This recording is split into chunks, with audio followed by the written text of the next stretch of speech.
Wonderful. So, and just like that, here we are on this precious little eternal I am moment where not too long ago we were in this little I am moment that said, this is just the first day of Sukkot, and we're just so excited about it. And now here we are in this little tiny I am moment where this is the last day of Sukkot.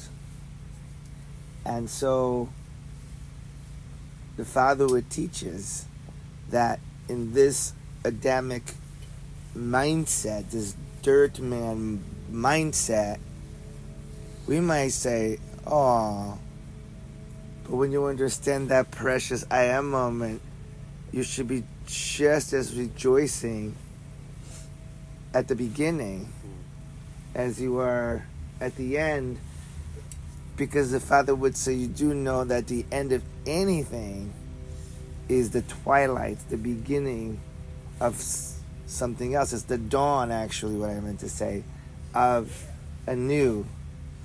And so Father is really trying to show us and teach us, like, if you can just exist in the only I am little moment that really exists, is my presence, it's my everything. It's like, again, when you're seeing that beautiful sign of the eternity sign, if you realize that you exist in the place of the crossover, and you constantly exist there, and if you constantly exist there, know that in that place that you exist, God is Daddy, is Aboon, is Papa, is Dada. There is nothing that you need. There is nothing that is necessary, because in that little tiny little place, He's your everything. He just restores everything, and you're not worried about what's happened, and you have no concern about what's going to happen, because none of that exists. All that exists is this tiny little moment. I was wondering, throughout this week, there have been two things. There have been this theme of us addressing God just by calling Him Daddy and not saying anything. I remember when our little tiny I am moment was about 8 days ago or so. I was actually kind of surprised at how difficult that was going to be. I thought it would just be like a simple thing. I had never thought about it. But little by little, reports start coming in. Hey, I kind of pushed through, and towards the end of the week, I'm kind of able to do that, and I'm kind of experiencing something that I haven't experienced before. That's one thing that we're working on. And the other thing that I felt, not so much as a theme, but I know it's been mentioned before, is existing in this present I am moment, which is less than a second of time. It's just a fragment, like boom, and you're always existing there, which means you don't have to worry about what's happened, and you don't have to worry about what's going to happen. You're just surrounded by what is going on right now. And when you look at that one tiny little fragment of time, literally nothing is that difficult, because we can all handle 1 second of whatever it is we're going through. Even pain and suffering, you can handle that one moment. And so I was wondering this morning if anyone would like to share first on the daddy part throughout the week, how that has shifted, and if you've noticed a difference, primarily in how you're communicating just with this one little word, daddy, or Aboon. Aboon being the Aramaic infant way to call your dad. Would anyone like to share a little bit? Yes, Brenda. So I didn't have an issue at all with Aboon, but what I found was it's unnecessary for me to say anything else. Anything else.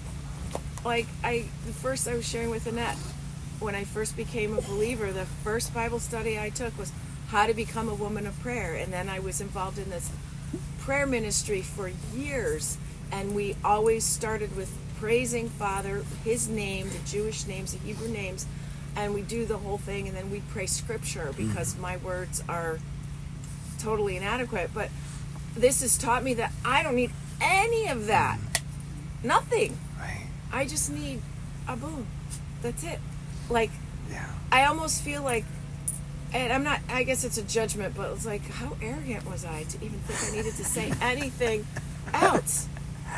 You know? Yeah. So it's freeing, first of all, but it's like, it's so beautiful. Right. He doesn't need me to say anything else. Right. But Aboon. Thank you for sharing. Anyone else? Yes. When we first learned this, I struggled with the whole idea of going from the father to Aboon, daddy, dada, whatever it Right. may be. But when I did it, I noticed instantly peace. That was just the first part. Because after that had occurred, then I started realizing that it was a lot more than just the peace. I was at peace, but things were happening around me. And they were things that were important and just needed to be taken care of. And it had nothing to do with me or my prayer life. Right. Except for just daddy. Thank you. Thank you for sharing. Someone else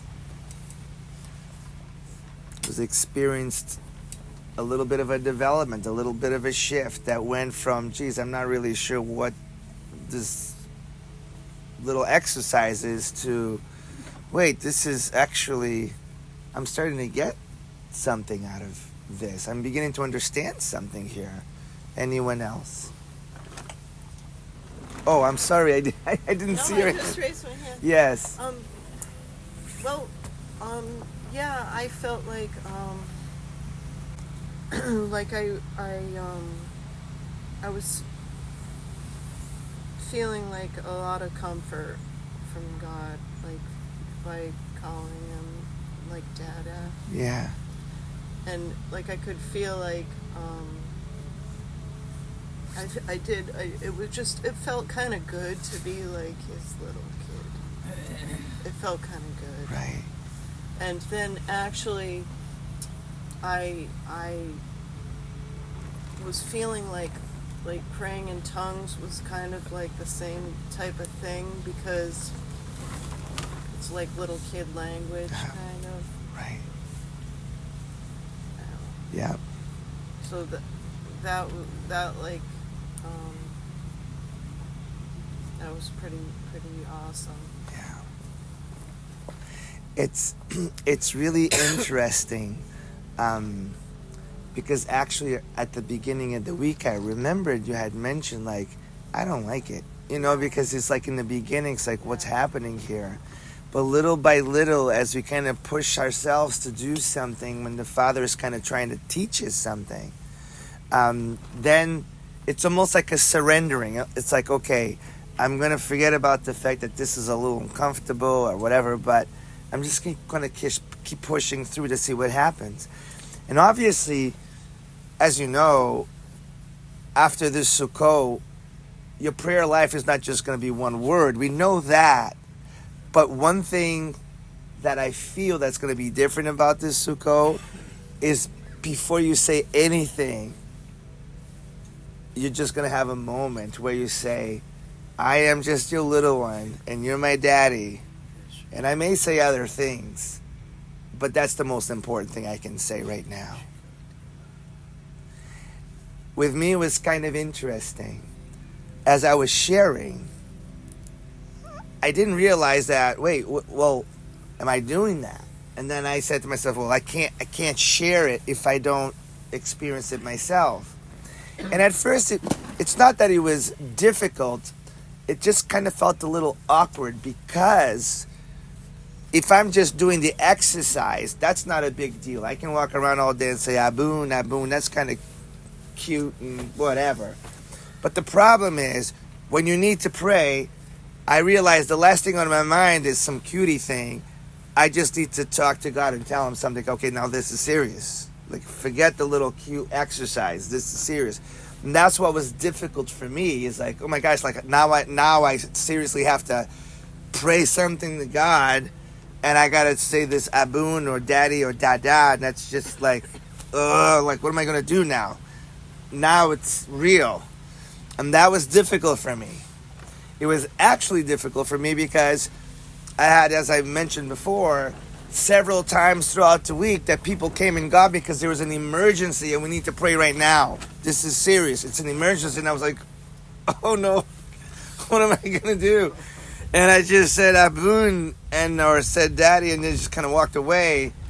And I could tell the look by the people's face was like, never mind the exercise. This is real. This is not an exercise. We need to pray. And so I forced myself to do it. And I guess that's, when it's hard, when you really have to pray. And I had to go through that process.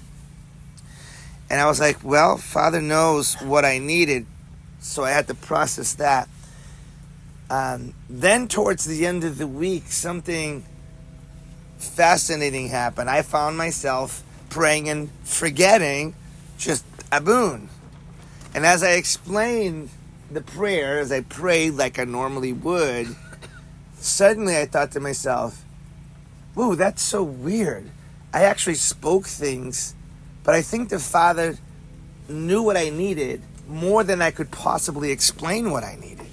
So I actually began to feel like I probably shouldn't have just said anything. Like I went from having a hard time with it to actually realizing, wait a minute, that's actually probably a much better way to pray. And not that I can't say anything else, but what is there to say that could change the fact that he's my daddy and he knows exactly what I need right now. And so it's been a really amazing journey even for me, and it's also exciting to see how the sons and daughters of God are kind of reacting to it and kind of enjoying that journey. And I just feel that this Sukkot, here we are on Simchat Torah. This is the 8th day of Sukkot, where we're about to roll the scroll back to Genesis. And the Father would say to every one of us, do you realize that you're about to begin a journey of reading my word with the mindset, this is Dada. That's Dada's letter. And it's his letter to me. And if this is Dada, it's definitely not like, and the Lord said, you shall stick a corn cob up your ear if the new moon and the harvest moon doesn't match with you dancing on the left foot. Because sometimes, I don't know about you, sometimes we're reading the instructions of the Lord, it's like, wait, what? Like, and body shall not have someone who killed it, then go get a donkey, bring it to the stream, snap its neck, and then the priest shall raise their hands. And it's like, what? But when you realize that it's almost like, forgive the comparison, pay no attention to it. But imagine if from today on you open up and you're reading Dr. Seuss. Green hams and ham I am, Uncle Sam, or whatever the heck it is. And again, I say because I don't want to make any comparisons like that, but I'm just saying, like, what if you were reading the pages of the book, realizing if that's my Aboon, if that's my dad, if that's my dada, and he's given me this for me to read, why would he give me some heavy, complicated, impossible thing? What dad would give something like that to their 5-year-old, their 4-year-old? I mean, that's just ridiculous. Which of us who have children would ever do something like that? We share things with them in a way that they can understand in their level.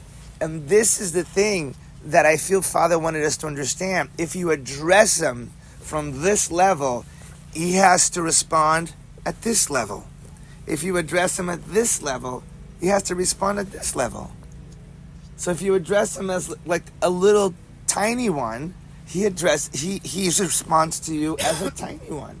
If you address him as a suckling babe, he comes with milk. He meets us where we are. And if he meets us where we are, then why would I want to come to him with all my adult problems?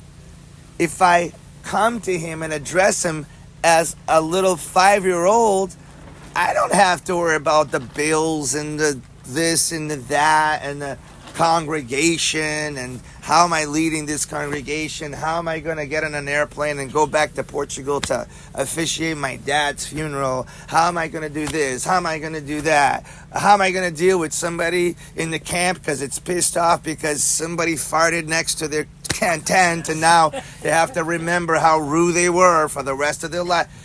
All of those things that surround us all the time, I don't have to, like, I know they're there, but if I call daddy, that, like, not a single 4 or 5-year-old who's running around this camp could care less if you ran out of gas, could care less if somebody said, I'm going to go to town, but I only want you, and oh, you're so cliquey, you only hang out with them, I can never hang out with anybody.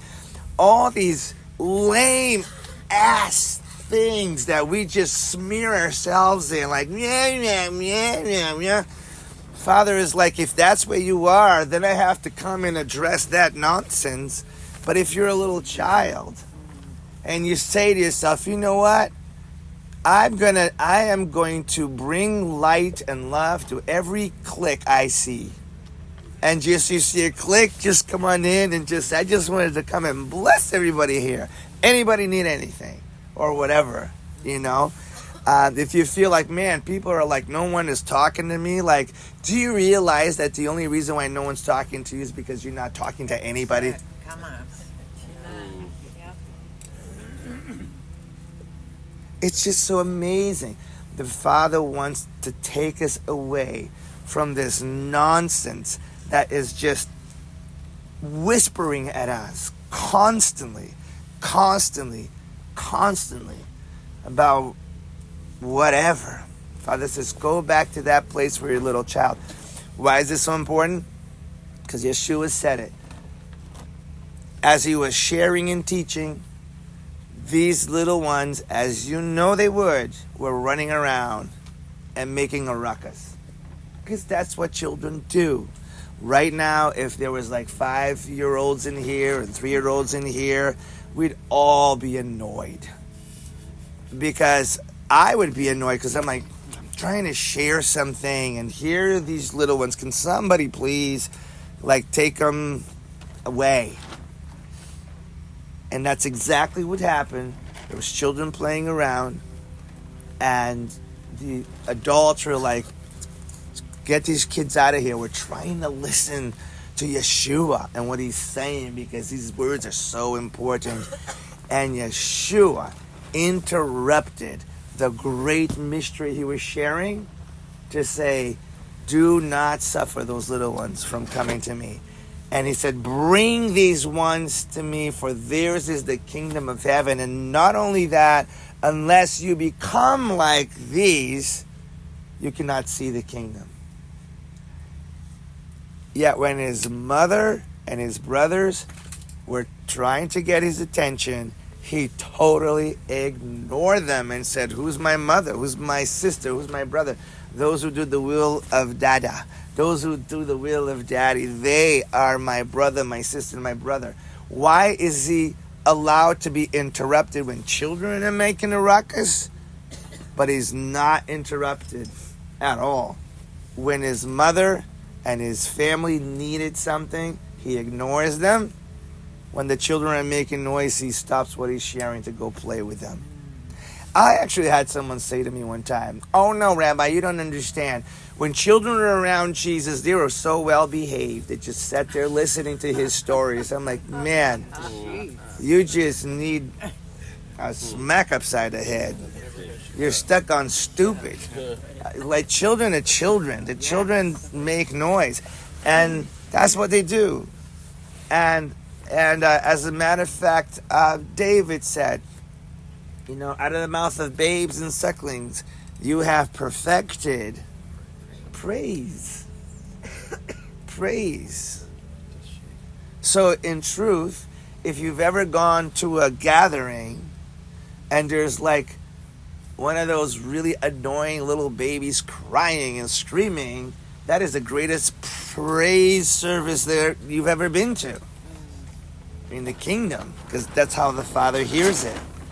We're hearing it as an annoyance. And so the Father wants to bring us to that place where we say, no, this is not an annoyance. And even if it feels annoying, all I have to endure is this little moment in time. That's all I have to endure, this one little I am moment in time.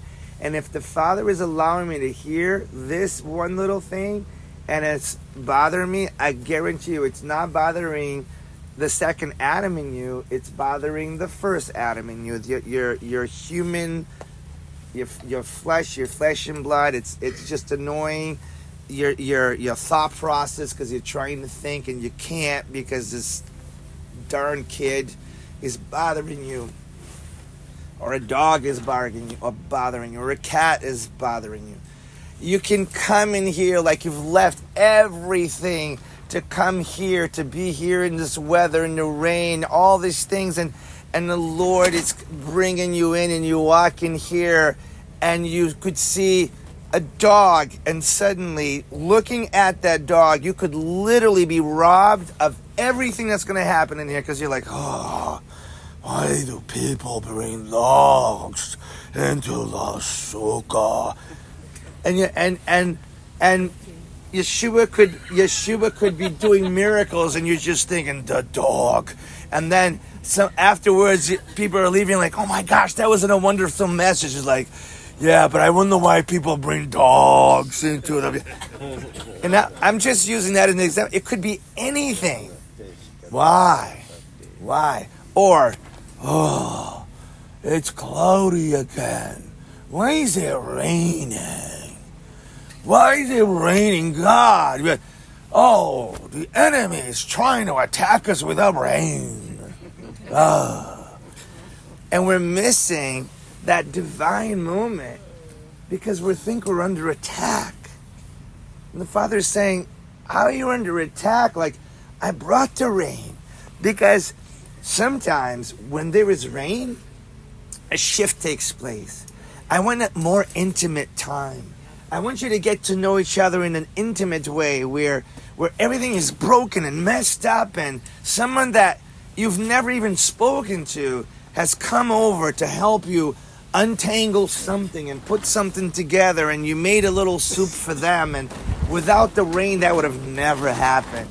Or you're like, man, I'm freezing in my tent, and now someone has opened up the door for you to stay in a camper with a little heat, and you're like, oh my gosh, thank you so much, Daddy, that through that person you provided this, and I didn't even know that they have this for me.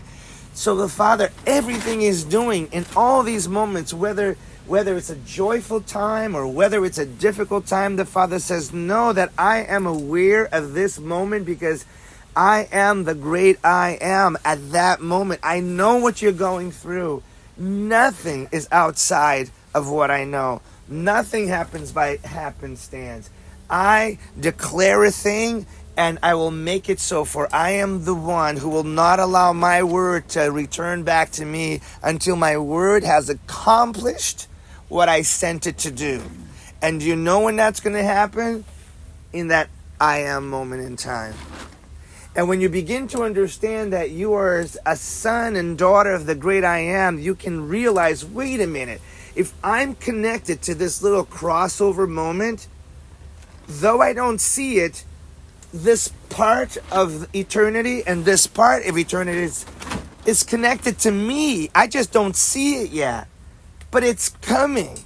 There is an I am moment that is inevitable. There is a restoration that is inevitable. There is a blessing that is inevitable. And as a matter of fact, it's already here. Think of it as the old reel of the movies, like right?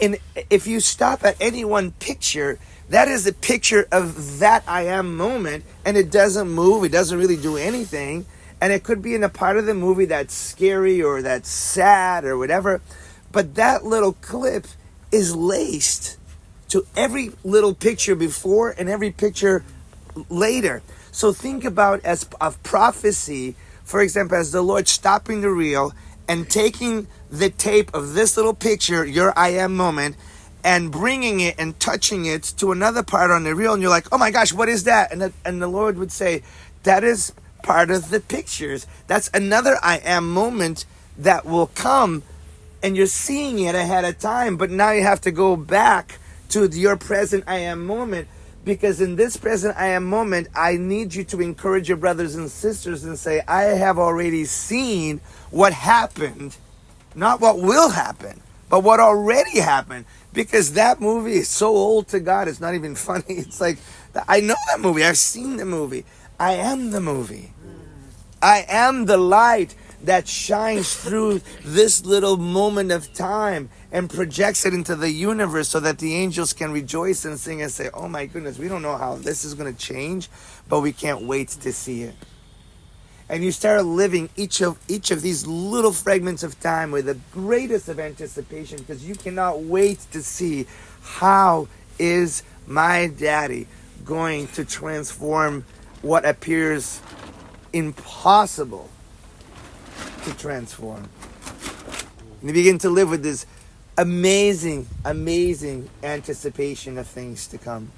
I experienced that even during this Sukkot, on the next night that we woke up, and all of a sudden I look outside, and sure enough, Lisa had said to me, honey, we probably should take the canvas on the little canopies off because the wind is coming.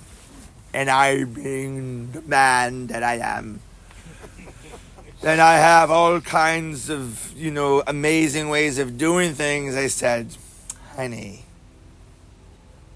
you don't understand. I have anchors on the ground and I have straps. That ain't going nowhere. And I was right. It didn't go anywhere. It just got mangled where it was. Because the anchors never let go. As a matter of fact, if it didn't have anchors, he probably would have just cartwheeled it down the thing. But with anchors and straps, it didn't go anywhere. So the wind just grabbed it and twisted it and mangled it right there. So I walk outside of my camper and I see that big mess, and I'm like, okay, I'm going to have to tell Lisa, honey, you're right. But that's just a little moment. It's just a beautiful little moment where I don't have to defend myself. I can encourage her and bless her and say, honey, you were right. And she's like, duh. She's like, honey, that wasn't even something that required intelligence. It just seemed to me like the normal thing to do. And honey, you're right. Because if in this I am moment, I'm living to defend myself, I'm missing the blessing that Father has given me, a helpmate that's there to say things that if I hear that the Father, he gave me that as a helpmate. I don't need to have an attitude. I don't have to say, no, you don't understand. That's not really how it was supposed to be. It wasn't supposed to get all mangled because I thought it through. There's no need to defend yourself. Why would I defend myself when I have dada? Like Yanni Hero, that's what I call him, Johnny. He doesn't try to defend himself. He just muddles around like a duck, eats stuff and cries if he's hungry. He's not there like, whoa, watch out, I gotta watch out for this one and that one. I have to explain why I'm doing what I'm doing. He doesn't explain anything. He's just living and smiling. And Father wants to bring us to that place where this little I am moment is so precious. You literally begin to see miracles happening all around you. And you're like, how is this happening? I came outside of my camper and I had a plethora of things that I saw. Number one, the mangled mess of the gazebos, both gone. A grill that Lisa wanted to buy upside down in the ditch. The sukkah flying in every direction, ripped in every direction. Okay, that's good. And then Lisa says, oh, honey, you know what it does to my spirit to see the sink full of dishes. I gotta go do the dishes, but there's no water in the camper. Do you think you could get me a little water so I can do the dishes? And I'm thinking to myself, where are you gonna do the dishes? She says, well, I'm gonna bring them outside. In my little I am moment, I figured, I think it's best for you to just stay in here and enjoy your coffee and not worry about the dishes right this minute. Because the last thing I want is Lisa, who's in the beautiful camper, and her spirit is having a hard time with dishes. If she goes outside, it ain't dishes she's going to be worried about. So I graciously said to her, honey, I'm going to make you some coffee and let me tend to that. I'll try to get some water in the camper or whatever. So I'm working so hard to just stay in that little moment, because in that little moment I cannot fix any gazebo. I can't fix the sukkah. I can't do dishes. I can't do anything. All I can do is say dada. And Dada's like, okay, there's water over there. You could start with that. So I pick up the little bucket and I start walking towards the water for the first time. A lot of us have gone to the water well, our little water source. But for the first time, I go over there. And I'm pouring water. And I'm just in a little I am moment of water pouring now. And then Laura comes over and she's like, Rabbi, it's so nice to see you. Like, hi, Laura, it's nice to see you too. She's like, how's your day? Right? And you know what? If I step outside of this moment, my day hasn't even started and it's so shitty without me even having to say anything. But if I'm in this I am moment, it's not. In this I am moment, my day at this moment is just sitting by the water well, listening to water trickle into a little bucket. So I said, well, my day so far is putting a little water. This ain't too bad. And she's like, that's right. It's like, Rabbi, I remember a couple Sukkots ago, boy, was it raining. And I was out there stuck with my car in the mud. And lo and behold, here comes the rabbi in the middle of the night at 4 o'clock in the morning, like, hey, do you need me to pull you out with the tractor? I didn't realize that in this I am moment, I'm experiencing history. I'm experiencing like someone share a story that if that wouldn't have happened, who knows, maybe Laura wouldn't even be part of our community anymore. Because you don't know in our journey the things that cause us to bond. And they're eternal moments. And again, on that eternal moment, She could have been like, oh my God, what the hell's happening? This sucks. I'm stuck in the middle of nowhere. And Adonai says, there is an eternal moment. And Adonai literally in that eternal moment woke me up at about 2 or 3 o'clock, whenever it was, in the middle of the night. And I said, I didn't do dada because I didn't know about that dada back then. I said, why did you wake me up? And Father just said, just go for a walk around. I got out of the camper with my boot through the muds, and I just mud and started walking around, and I said, I'm like, oh, something must be happening over there. Like the Father literally woke me up in a little I am fragment of time just because one of his daughters is stuck out in the mud. And now in this little I am moment of time where I'm just pouring a little water in my little bucket, that daughter comes and reminds me of that moment. And as she's reminding me of that moment, it's like she's reminding me that, wait a minute, this day is kind of like a moment like that for me. I can look at all the things that are broken, and it could be very overwhelming, or I can just sit here and not worry about any of this and just say, well, thank you, Father, for the reminder, and thank you that the bucket is still filling up. Wow. Suddenly I have so much time. The bucket fills up, and I'm carrying the bucket, and I'm just walking. That's all I'm doing. And I walk back here. I start filling up the little camper. I turn on the generator. I get some hot water, and I fill my little buckets. And I go into the camper, and I start taking the dishes outside. And Lisa's like, what are you doing? And I said, I am going to take care of the dishes. And I start doing the dishes. And she's still having a little coffee and enjoying her peace. And I am doing the dishes in this little I am moment as if everything in this camp is perfect. I'm doing the dishes in between 2 mangled and a sukkah still flying. And I'm like, this is so easy. I just have to do some dishes here. And as a matter of fact, I can't even do dishes. I can only do 1 dish at a time.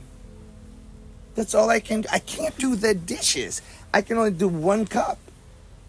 And knowing that, suddenly I'm doing this cup perfectly.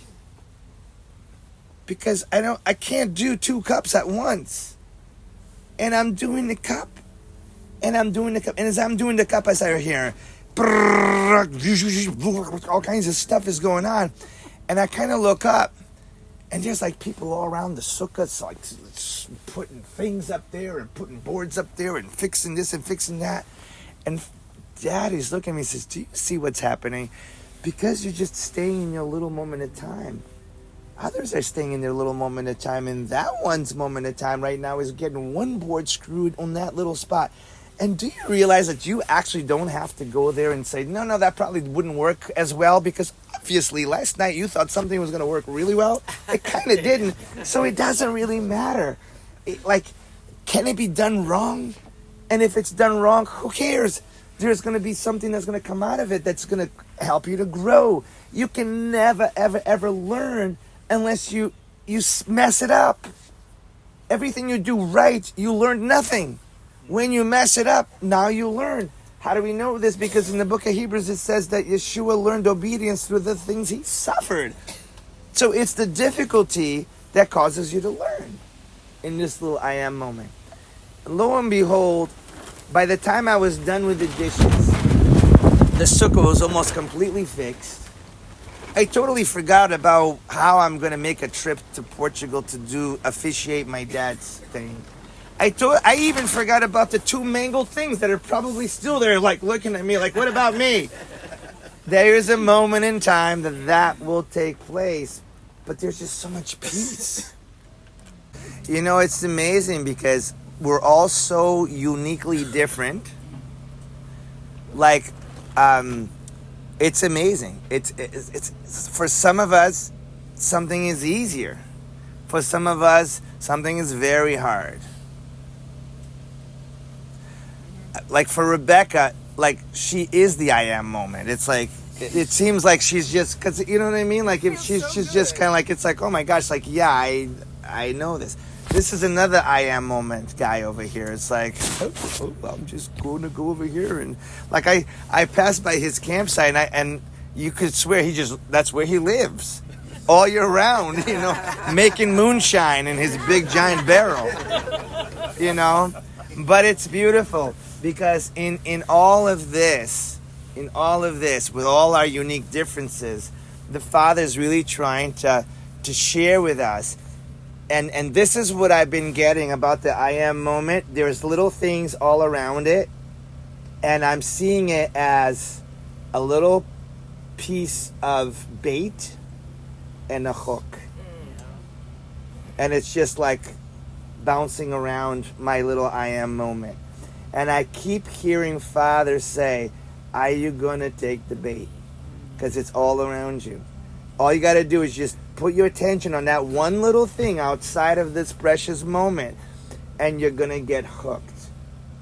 And it's so tempting to like just try to come out and fix something and then get back into your I am moment. And the moment you do that, you get pulled in a way that you wouldn't know before.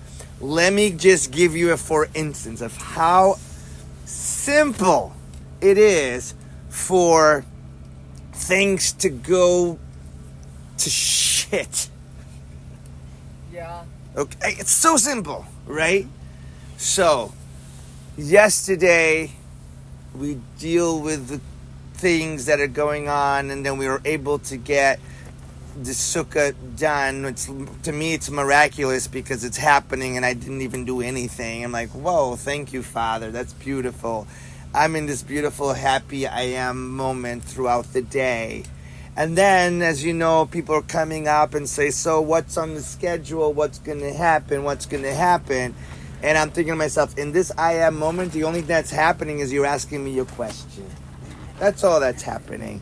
And so I just said, well, you know, on days like this, everything is somewhat divinely improv in the sukkah. So don't worry too much about what's on the schedule. My encouragement is, ask Dada, should I come? Should I stay home? Maybe I'll come and just walk around and have soup.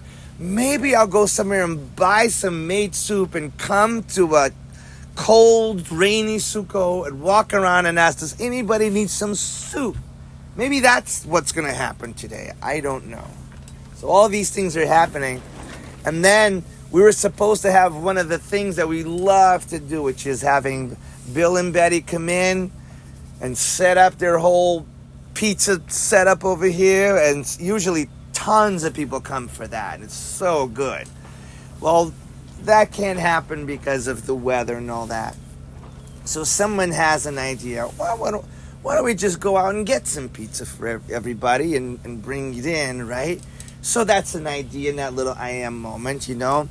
And this one beautiful king says, oh, that's going to be so much fun. I'm just going to get on my phone and send a blast to everybody and say, pizza for everybody at the sukkah, right? And then Lisa sees that text and is like,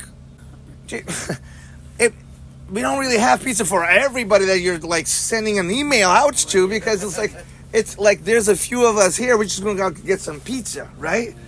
So Lisa says to this beautiful little king, oh no, like this is not like a Sukkot event, like, because usually when we have pizza, it is for everybody, and there's tons of people here, you know?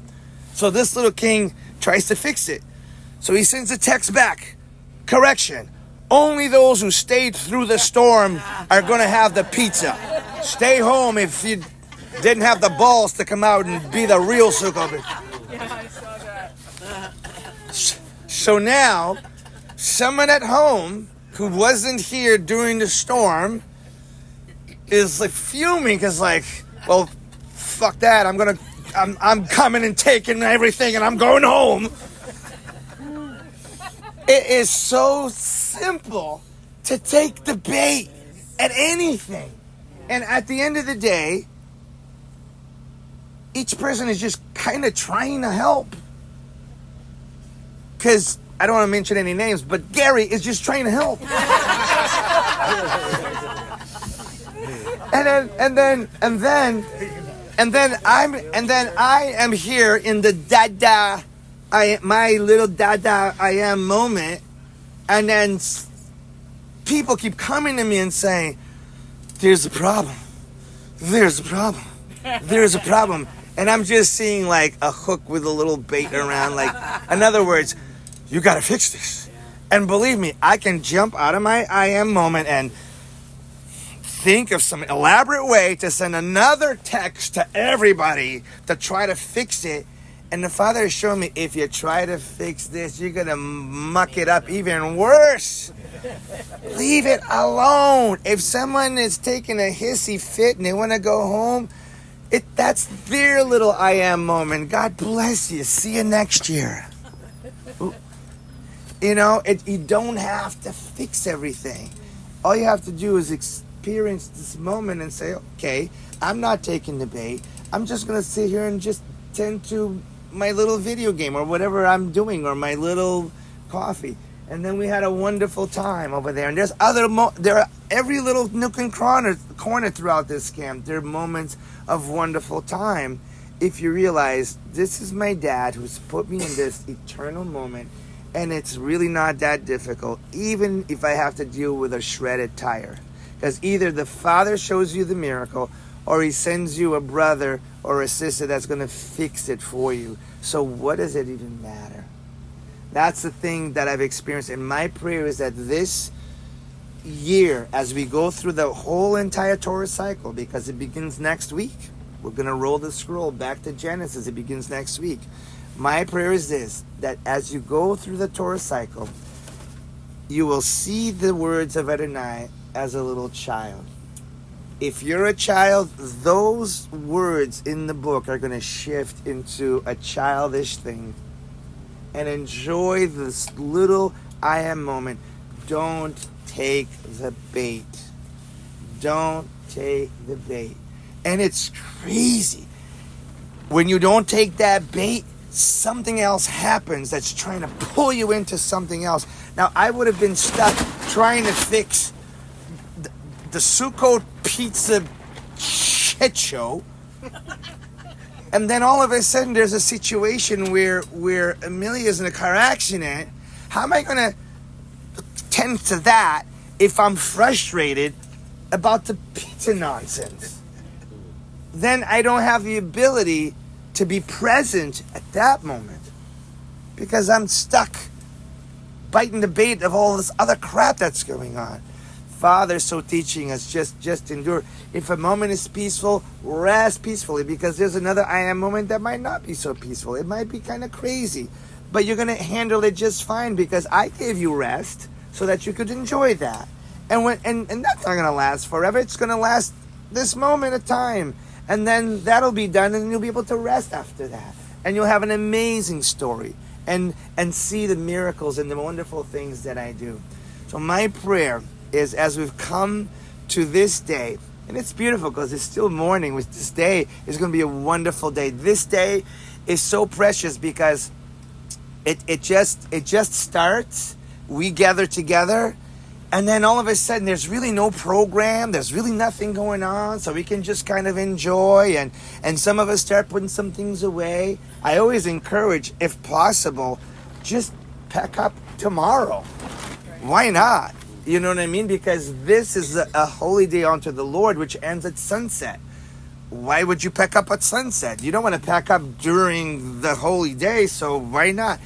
So if you think about it, Sukkot is 7 days plus 1, and if you're really going to celebrate it right, you have to come the day before it starts and leave the day after it ends. So Sukkot really is a 10-day celebration.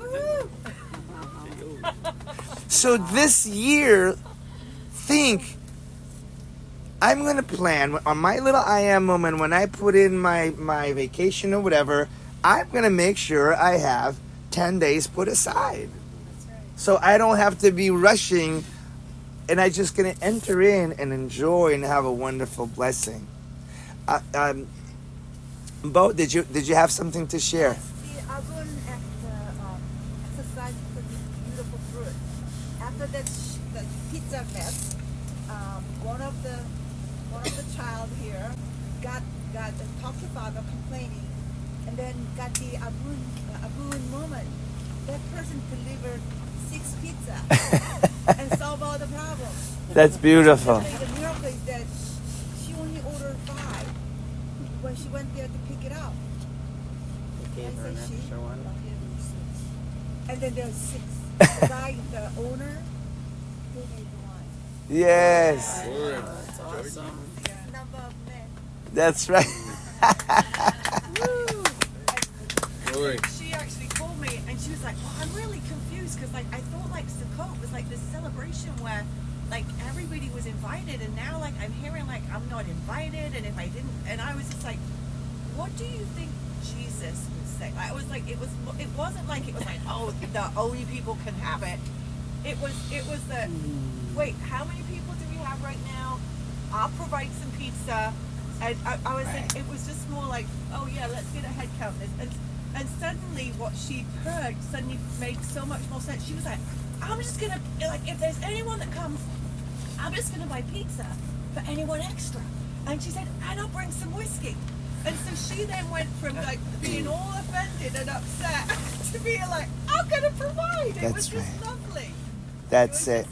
Incredible. That's it. That's it. So remember this. This Sukkot, this Sukkah, these moments we've had here, this is not something that ends. This stays with us. Every single I am Aboon moment of our lives as we continue throughout the week. And with our Father's blessing, we'll be here next year, but in a different way than we are now. Because the Father brings us from hope to hope, from faith to faith, from glory to glory. So we'll be experiencing this Sukkot a year from now in a different understanding, in a different realm. And it's amazing because others will come who will be like little babies because they've never experienced this. And then we are here to encourage and to bless and to soothe and to encourage, because as we've had to stumble and as we've had to have our frustrated moments, now we know how to be the peacemakers and the light carriers for those who don't have it. Oftentimes this is the reason why we're going through hard times, is the Lord is teaching us the hard time road, because others are coming and they're lost, and we just take them by the hand and we say, I know the road you're on because I've been in that road, and I conquer that road. So just hold my hand. It's gonna be okay. And they'll say, no, I don't want you. And he said, it's okay. I'll wait with you if you're not ready to go on. You know. And that's the beautiful thing. And I am so blessed that throughout this Sukkot we got to share on the Lord's Prayer. We got to share on the mystery of the Lord's Prayer. We got to share the Aboon. I run it so much to learn the whole Lord's Prayer in Aramaic, right? And as I got like several days in, I said, Father, like, I wish I could have. And they're like, sorry, Aboon. And I realized, Father knows I wanted to memorize it. But you know what? I wanted to memorize it for me. I wanted to memorize it so I could say it in front of everyone and encourage everyone. Like, wouldn't it be neat to memorize it? And I felt like Father's saying, you don't need to memorize anything for you. Whatever you say is for me. And I don't need you to know the whole prayer. If someday I want you, you'll know it. But you don't have to worry about it. We're not trying to climb Mount Everest and say, I did it. You know, it's like, if you're only able to climb a little step, that's all you do.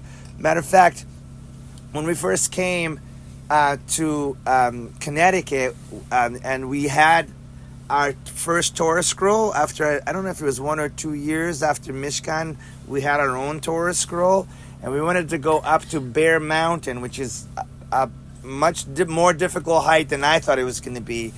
And we're all going, and I got the Torah scroll, and this whole group of us, and Teresa shows up, and she's got her little walking stick, and I'm thinking to myself, Teresa, are you okay? I mean, this is going to be a pretty tough hike, and Teresa's like, it's just one step at a time. Yes, I'm okay. So we're walking up, and she's going with all of us, and I think she got, I don't know, maybe like a mile up the mountain or something like that, and then she just stopped. And I said, you okay? She's like, I think this is as high as I can go. And I said, oh, okay. Would you like me to walk you back to your car?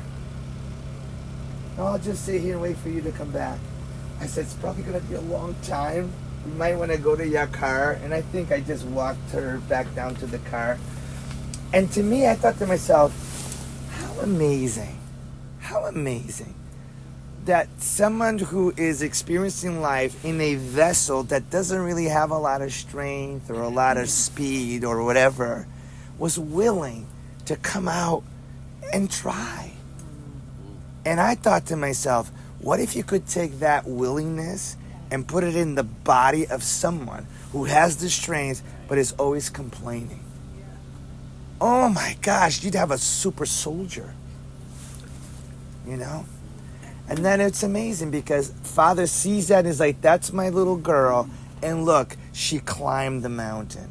Because to the Father, he doesn't care about the end. He cares about the I am moment.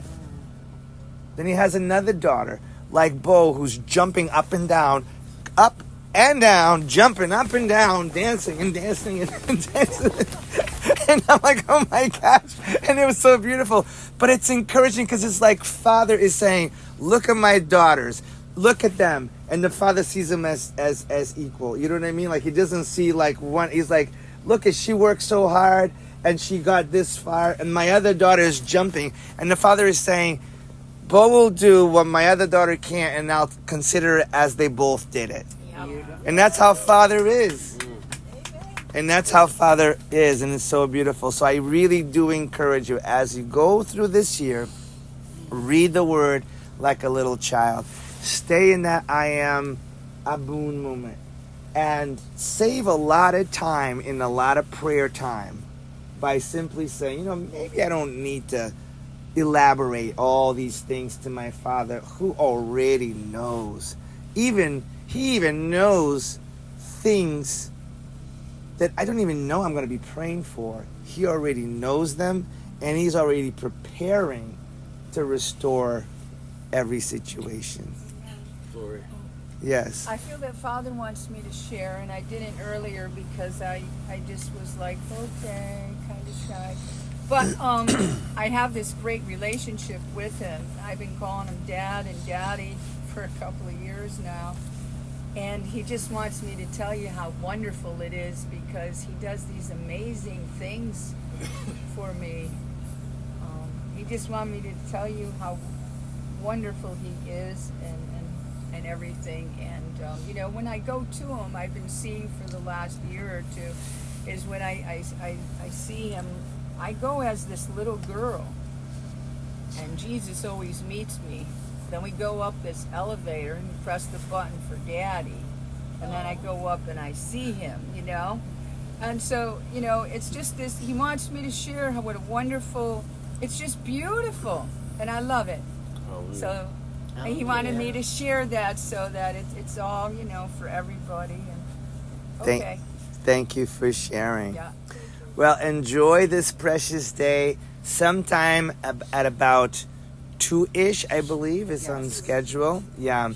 We're going to be celebrating with the rolling back of the Torah scroll, where you literally get to see from the end all the way to the beginning.